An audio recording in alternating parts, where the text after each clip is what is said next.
What is priorities?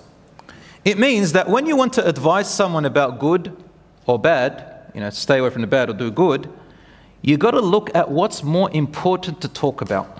What's more important to raise? You got to use priorities. So for example, the fard, compulsory things, are more important than the sunnahs. The sunnah is more important than the nafil, which is recommended, voluntary stuff. The voluntary is more recommended than the mubah. Mubah is more recommended, voluntary is more recommended than customs and cultures, because in Islam there's customs.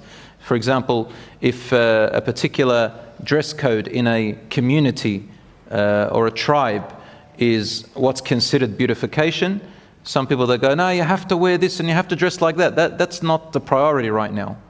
Okay, so you got to focus on the priorities. What are the priorities? What's the most important thing? And for example, that brother, as I gave the example of coming to the masjid wearing earrings and tattoos. What's the priority there? Is the priority to rush and tell him to take his earring off? No. Or a sister walks in and maybe her hijab is not covering her neck or loosely. Is my priority to go up and talk about hijab?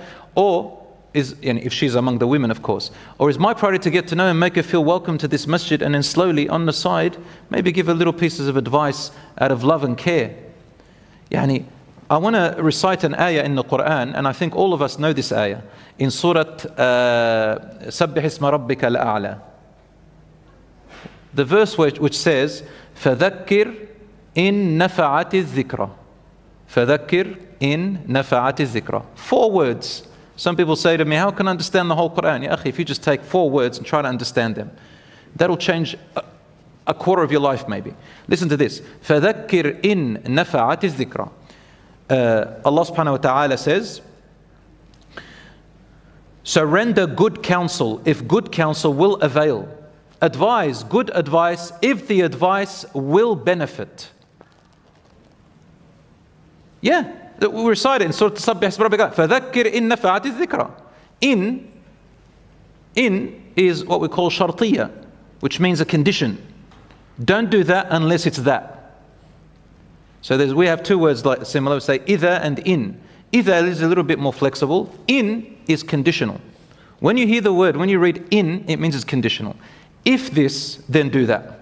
So Allah says, give good advice, render good counsel if good counsel will avail.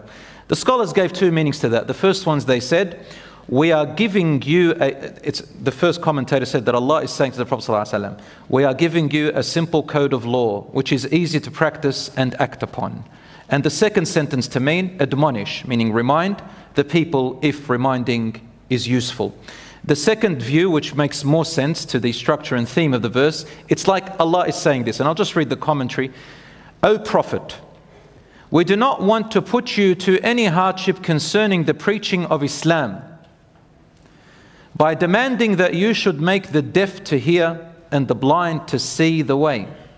But we have appointed an easy way for you, which is this. Give admonition, reminders, when you feel that the people are inclined to benefit. When you know they might listen, they're more inclined to benefit and more inclined to listen. As to who is inclined to benefit by the reminder and who is not, this you can only know through general preaching. General preaching.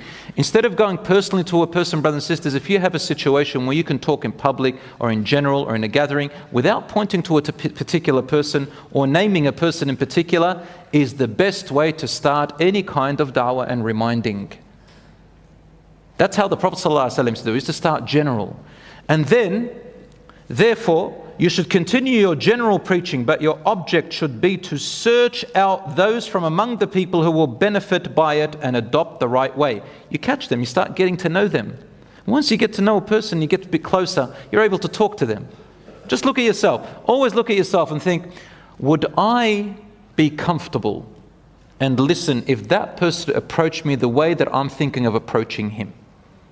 Think like that. Before I advise you, my father always told me this when I was a kid, because I was a bit more fiery back in my youthful days. Haram, haram, this, can't do this, can't do that. I used to create havoc up in a village in Lebanon, 14 years old.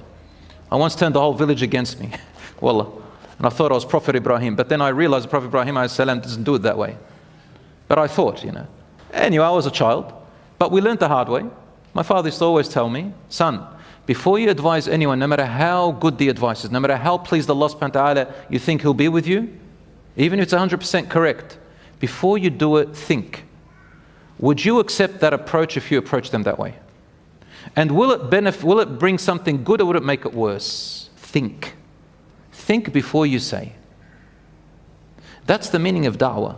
Inviting to the path of Allah and wanting good for other people, brothers and sisters, is really something that you love out of pleasure to Allah subhanahu wa ta'ala, which means you've got to do it in the best way.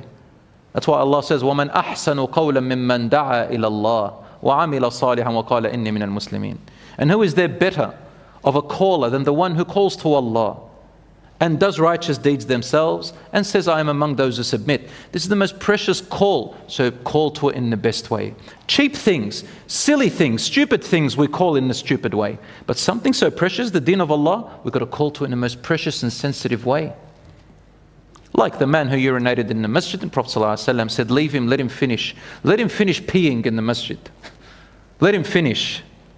The companions did what we would have done, then they learned, they went to draw their swords. How dare he urinate in the mosque, the Prophet's mosque, and Prophet's present there?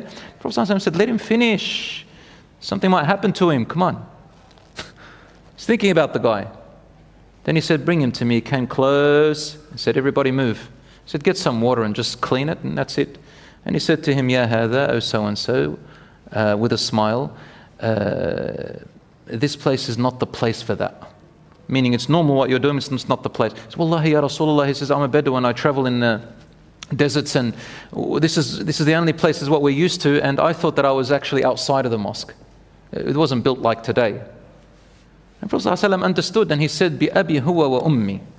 I would ransom my mother and father for him in the way that he approached me. And that's how Rasul ﷺ was. Even with the captives and the prisoners of war, he was like that. And that's how he went to the hearts, my brothers and sisters. So how do you command good and prohibit evil? You've got to know to get to the hearts. How would you like to be approached? Otherwise it becomes an ego. And we'll be doing a disservice to the deen than a service.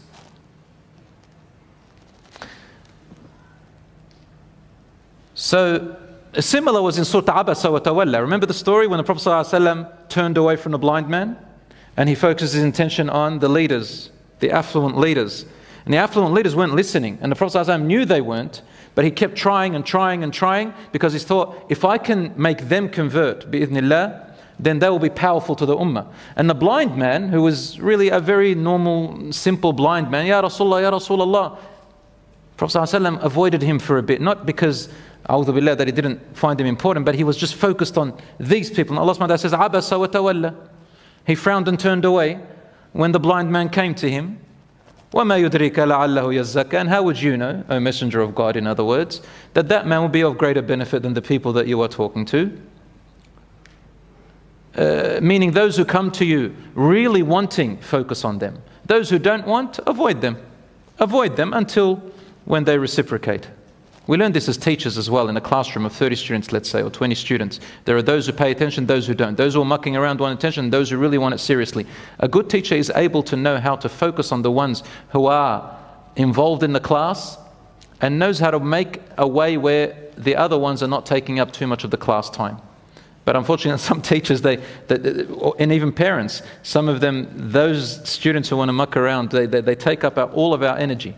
So a smart person, intelligent person is one who is able to have the skill of knowing how to give those who really want knowledge more attention.